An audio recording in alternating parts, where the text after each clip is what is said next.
সুপ্রিয় দর্শক, সিলেট ভিউ সরাসরি সম্প্রচারে আপনাদেরকে আবারও আমন্ত্রণ জানাচ্ছি। আমি নিবেন্দু তালুকদার। সিলেটের অধিকাংশ রাস্তাঘাটে কোথাও কোমর তো কোথাও হাঁটু সমান পর্যন্ত পানি, এবং প্রায় প্রত্যেকটি দোকানপাঠেই কিন্তু পানি ঢুকে ব্যাপক দুর্ভোগে পড়েছেন ব্যবসায়ীরা।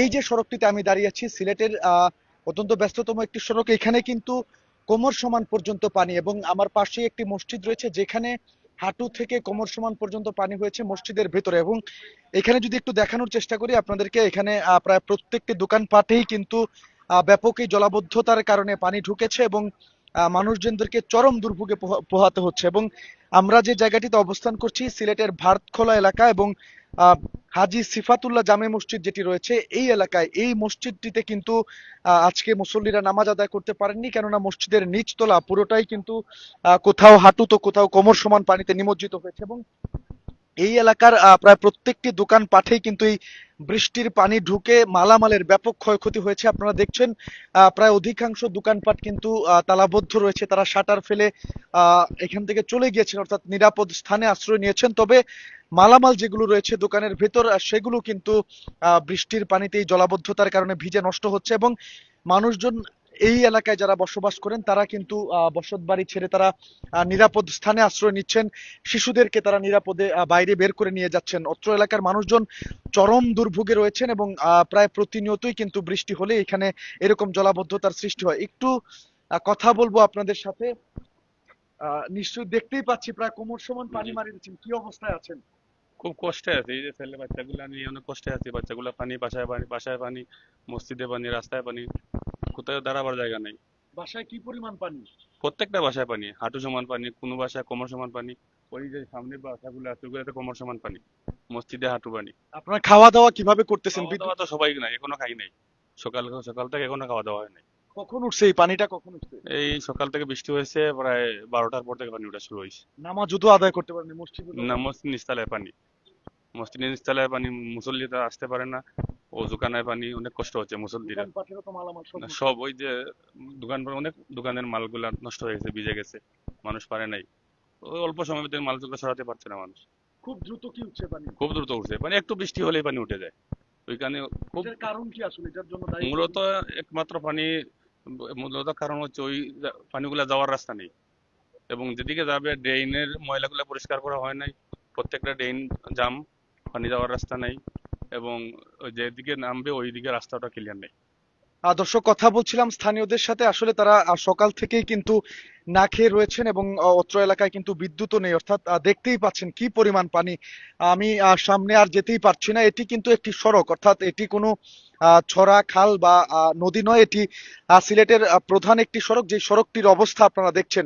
জলাবদ্ধতার কারণে এখানে কোমরের থেকেও বেশি পানি উঠে গিয়েছে, এবং অত্র এলাকার বাসিন্দাদের চরম দুর্ভোগ পোহাতে হচ্ছে। এটি সিলেটের ভারতখোলা এলাকা, এবং রেল স্টেশনের ঠিক পেছনেই কিন্তু এলাকাটির অবস্থান। এবং এই এলাকার পুরোটা জুড়েই কিন্তু এরকম ব্যাপক জলাবদ্ধতার সৃষ্টি হয়েছে। দোকানপাটে পানি প্রবেশ করেছে, বাসাবাড়িতে পানি প্রবেশ করেছে, এবং সবচেয়ে দুঃখের বিষয়, মসজিদ যেটি রয়েছে হাজী সিফাতুল্লাহ জামে মসজিদ, এই মসজিদেও কিন্তু পানি উঠেছে। আমি একজন ভাইয়াকে দেখতে পাচ্ছি, আপনার দোকানে তো প্রায় কোমর সমান পর্যন্ত পানি। দর্শক, একটু যদি দোকানের ভেতরটা আপনাদেরকে দেখানোর চেষ্টা করি, দোকানের সব মালামালি প্রায় নষ্ট হয়ে গেছে। এটি একটি ফার্মেসি ছিল, কোন রকমে হয়তো কিছু ইয়ে করা গেছে। কি অবস্থায় আছেন ভাই? আছি আলহামদুলিল্লাহ ভালো। এটা যে পানি যাওয়ার রাস্তা নাই এদিকে, আশা করা যায় কিছু বিছানা উপরে তুলেছি পানির জন্য, সবকিছু উপরে তুলছি এখন। কতটুকু পানি হবে আপনার দোকানের ভিতর? এখানে হাঁটুর উপরে পানি আছে, হাঁটুর উপরে। মালামাল তো দেখছি সব নষ্ট হয়ে যাচ্ছে। হ্যাঁ, ক্যাশ বাক্স ভিজে গেছে অলরেডি।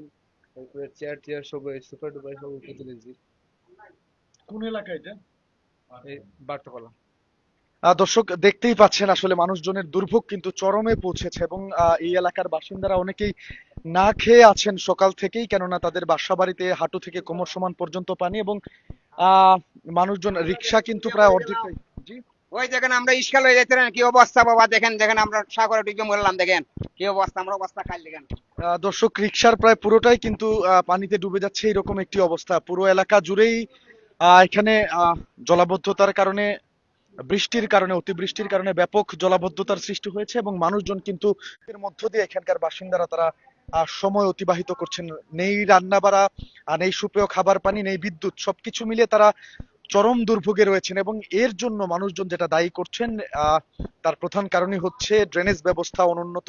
এই জন্যই কিন্তু এই এলাকা, এটি কিন্তু বন্যার পানি নয়, এটি বৃষ্টির কারণে জলাবদ্ধতার সৃষ্টি হয়েছে এবং প্রতি মুহূর্তেই কিন্তু আমরা দেখছি মানুষজন ব্যাপক দুর্ভোগে রয়েছেন এবং দুর্ঘটনা ঘটার সম্ভাবনা কিন্তু বাড়ছে। কেননা এই বৃষ্টির পানিতে রাস্তাঘাট তলিয়ে যাওয়ার কারণে কোথায় খানাখন্দ রয়েছে, কোথায় ড্রেন রয়েছে, কিছুই কিন্তু দেখা যাচ্ছে না এবং এই আশঙ্কা নিয়েই কিন্তু মানুষজন, এই দুর্ভোগ নিয়েই তারা এই রাস্তাটি দিয়ে চলাচল করছেন এবং এতে করে কোথায় ড্রেন রয়েছে বা কোথায় গর্ত রয়েছে কিছুই দেখা না যাওয়ার কারণে প্রতি মুহূর্তেই কিন্তু আশঙ্কা থাকছে যে কখন পানিতে পড়ে গিয়ে দুর্ঘটনা ঘটে, এরকম একটি আহ আতঙ্ক নিয়েই কিন্তু মানুষজন এই রাস্তাটি দিয়ে চলাচল করছেন এবং মসজিদের ভেতর আপনাদেরকে আমি দেখানোর চেষ্টা করব, মসজিদের ভেতরেও কিন্তু পানি উঠেছে। সবকিছু মিলিয়ে অত্র এলাকার বাসিন্দারা চরম দুর্ভোগে রয়েছেন এবং এটি নতুন কিছু নয়।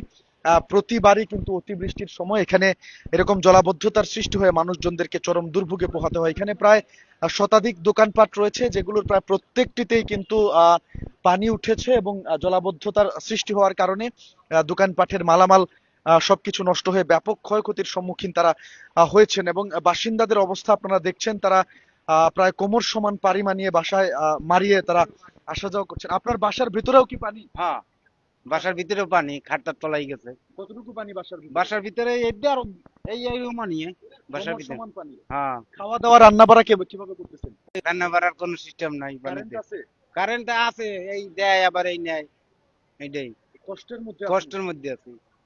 আর গরিবের তো ভাই এটাই কষ্টের জীবন আর কি। দর্শক দেখছেন, চরম দুর্ভোগে দুঃখ দুর্দশার মধ্যে থেকেও তার মুখের হাসি কিন্তু কমছে না। অর্থাৎ এই যে দুঃখ দুর্দশায় মানুষজন দিন কাটাচ্ছেন, সিলেটের অত্র এলাকাটির প্রায় বেশিরভাগ জায়গাতেই কিন্তু জলাবদ্ধতার সৃষ্টি হয়েছে এবং এতে করে মানুষজনদেরকে চরম বিপাকে পড়তে হচ্ছে। তারা যারা রাস্তায় বের হয়েছেন বা বাসা বাড়িতে আছেন, দুর্ভোগ মাথায় নিয়েই তারা রাস্তায় চলাচল করছেন এবং দেখতে পাচ্ছেন আসলে কি পরিমাণ পানি, পুরো রিকশাই পানিতে নিমজ্জিত হয়ে যাচ্ছে এবং শিক্ষার্থীরা যারা আছেন তাদেরকেও বাসা বাড়িতে যেতে হচ্ছে। আজকে একটি পরীক্ষা ছিল, আহ সেই পরীক্ষার্থী যারা ছিলেন তারাও কিন্তু পানি মারিয়ে গেছেন। ভাই, প্রায় কোমর সমান পানিতে দাঁড়িয়ে আছেন, একটু ভোগান্তির কথা শুনতে চাচ্ছিলাম আপনার। ভাই আমরা 15 বছর ধরে এইটা আমরা ভুগতেছি। প্রায় এই আমাদের ড্রেনটা অনেক ছোট, এই কারণে আমাদের পানিটা মানে যাইতে পারে না। এখন ড্রেন হবে হবে হবে বলতে বলতে এখনো ড্রেনটা হয় নাই। এখন তো আর এর মধ্যে আমাদের রাস্তা অনেক উঁচু করতে হবে। বাসা বাড়িতেও পানি, সব জায়গায় পানি। আর 1 ঘন্টা 1.5 ঘন্টা বৃষ্টি দিলেই পানি উঠে যায়। সবকিছু মিলে দুর্ভোগ পেলে চরম। হ্যাঁ হ্যাঁ, চরম চরম দুর্ভোগে আছে। মসজিদেও তো পানি, হ্যাঁ, মসজিদে পানি। আমরা আজকেও 2 তলাতে নামাজ পড়ছি। এরপরে স্কুলেও পানি। স্কুলে ওরা এক্সাম দিছে কয়েকদিন আগে, অনেক কষ্ট করে এক্সাম দিছে। আর নামাজ তো আমরা 2 তলাতে ইদানিং পড়তেছি। এইটা কাজ করতেই হবে। সামনের বছর আমরা চিন্তা ভাবনা করছি কাজ করার, ইনশাল্লাহ দেখি। এটা কাজ না করলে আপনাদের দাবিটা কি? এই জলাবদ্ধতা কেন সৃষ্টি হয়েছে, সিটি কর্পোরেশন বা সংশ্লিষ্ট কর্তৃপক্ষকে কিছু বলতে চান কিনা? এটা আমাদের ড্রেইনের প্রবলেম, দেন আমাদের রাস্তার প্রবলেম। অন্যান্য দিকে কিন্তু আমাদের এই যে জায়গাটা, এই জায়গাটা আমাদের মিডিল, আর এই জায়গাটা অনেক নিচু। ওই সাইডে আপনি যদি দেখেন, ওই সাইডে অনেক উঁচু, আবার ওই সাইডে অনেক উঁচু। এই জায়গাটা একটু একদম নিচে পড়ে গেছে, এই কারণে মনে করেন আমরা অনেক সমস্যার মধ্যে পড়ছি। আবার যদি ওই সাইড থেকে ওই সাইড যদি মানে ইয়ে করে ফেলে, রাস্তাটা যদি সমান করে ফেলে, তাহলে আর এই সমস্যা হবে না। ধন্যবাদ আপনাকে। দর্শক, শুনছিলাম এলাকাবাসীর দুর্ভোগের কথা। এই জায়গাটি নিচু হওয়ার কারণে এবং একই সাথে ড্রেনেজ ব্যবস্থা অনুন্নত হওয়ার কারণেই কিন্তু এখানে ব্যাপক এই জলাবদ্ধতার সৃষ্টি হয় এবং প্রতি মুহূর্তেই কিন্তু পানি বাড়ছে। এখানে আমরা যখন এই সরাসরি সম্প্রচারটি শুরু করেছিলাম তখনও কিন্তু কোমর সমান পানি ছিল। এখন কিন্তু যত সময় যাচ্ছে পানি ততই বৃদ্ধি পাচ্ছে। মানুষের বাসা বাড়িতে পানি ঢুকেছে, মোটরসাইকেল থেকে শুরু করে সব ধরনের যানবাহন কিন্তু পানিতে নিমজ্জিত রয়েছে এবং এটি একটি মসজিদ, পাশে আপনারা দেখতে পাচ্ছেন। এই মসজিদের কিন্তু প্রায় নিচতলার পুরোটাই হাঁটু থেকে কোমর সমান পানিতে তলিয়ে গিয়েছে, যার ফলে কিন্তু মুসল্লিরা এখানে আজকে নামাজ পর্যন্ত আদায় করতে পারেননি। গ্যাসের মিটার আমরা দেখছি পানি ছুঁই ছুঁই করছে, একই সাথে বিদ্যুতের মিটার সেগুলো কিন্তু পানি ছুঁই ছুঁই করছে। সবকিছু মিলিয়ে অত্র এলাকার বাসিন্দারা চরম দুর্ভোগে রয়েছেন এবং তারা অত্যন্ত কষ্টে দিনাতিপাত করছেন। এটা শুধু এখনকার সমস্যা নয়, প্রতিবারই বৃষ্টির সময় কিন্তু আমরা দেখি এরকম দুর্ভোগে মানুষজনদেরকে পড়তে হয়। এই এলাকার মানুষরা কিন্তু চরম দুর্ভোগে থাকেন। সব মিলিয়ে বলাই চলে যে সিলেটের এই ভাটখোলা এলাকার এই জায়গার মানুষ যারা আছেন বা বাসিন্দা যারা আছেন, তাদের কিন্তু দুর্ভোগ এখন কিন্তু সীমা ছাড়িয়েছে এবং প্রায় প্রতি মুহূর্তেই কিন্তু দুর্ঘটনার একটি সম্ভাবনা নিয়ে তারা আহ, দিনাতিপাত করছেন এবং এই সড়কটি তারা ব্যবহার করছেন, এবং বিশেষ করে ব্যবসায়ী যারা আছেন অত্র এলাকার সবাই কিন্তু চরম দুর্ভোগের মধ্য দিয়ে রয়েছেন। তাদের প্রায় প্রত্যেকটি দোকানপাটেই পানি ঢুকেছে এবং এই বৃষ্টির পানি, বন্যার পানি যত সময় যাচ্ছে ততই কিন্তু বৃদ্ধি পাচ্ছে, জলাবদ্ধতা ভয়াবহ আকার ধারণ করছে এবং মানুষের কষ্ট কিন্তু ততই বাড়ছে। এবং সিলেটের আকাশে এখনো মেঘ দেখা যাচ্ছে, এই বৃষ্টিপাত কমছে না বা থামছে না, যার কারণে কিন্তু মানুষের দুশ্চিন্তার ভাঁজ যেটি কপালে সেটি কিন্তু বেড়েই চলেছে। দর্শক, সিলেটের বিভিন্ন এলাকার জলাবদ্ধতার এবং সিলেটে যে আকস্মিক বন্যা পরিস্থিতির সৃষ্টি হয়েছে সেটির সর্বশেষ খবরাখবর আমি সিলেট ভিউ সরাসরি সম্প্রচারের মাধ্যমে আপনাদের কাছে তুলে ধরার চেষ্টা করছি। আশা করছি আমাদের সাথেই থাকবেন। আমরা প্রতি মুহূর্তে প্রতি ঘন্টায় আপনাদেরকে সেই আপডেট, সিলেটের কোথায় জলাবদ্ধতা, কোথায় সমস্যা, কোথায় মানুষ ভোগান্তিতে রয়েছেন সেটি আপনাদেরকে দেখানোর চেষ্টা করব, আপনাদের সামনে তুলে ধরার চেষ্টা করব। এখনকার মতো সিলেটের রেল স্টেশন বা রেল গেট ভারতখোলা এলাকা থেকে জলাবদ্ধতার সর্বশেষ খবরাখবর জানাচ্ছিলাম। বিদায় নিচ্ছি এই মুহূর্তে আমি নিবেন্দু তালুকদার। আশা করছি পরবর্তী আপডেটের জন্য অবশ্যই সিলেট ভিউ এর পর্দায় আপনারা চোখ রাখবেন।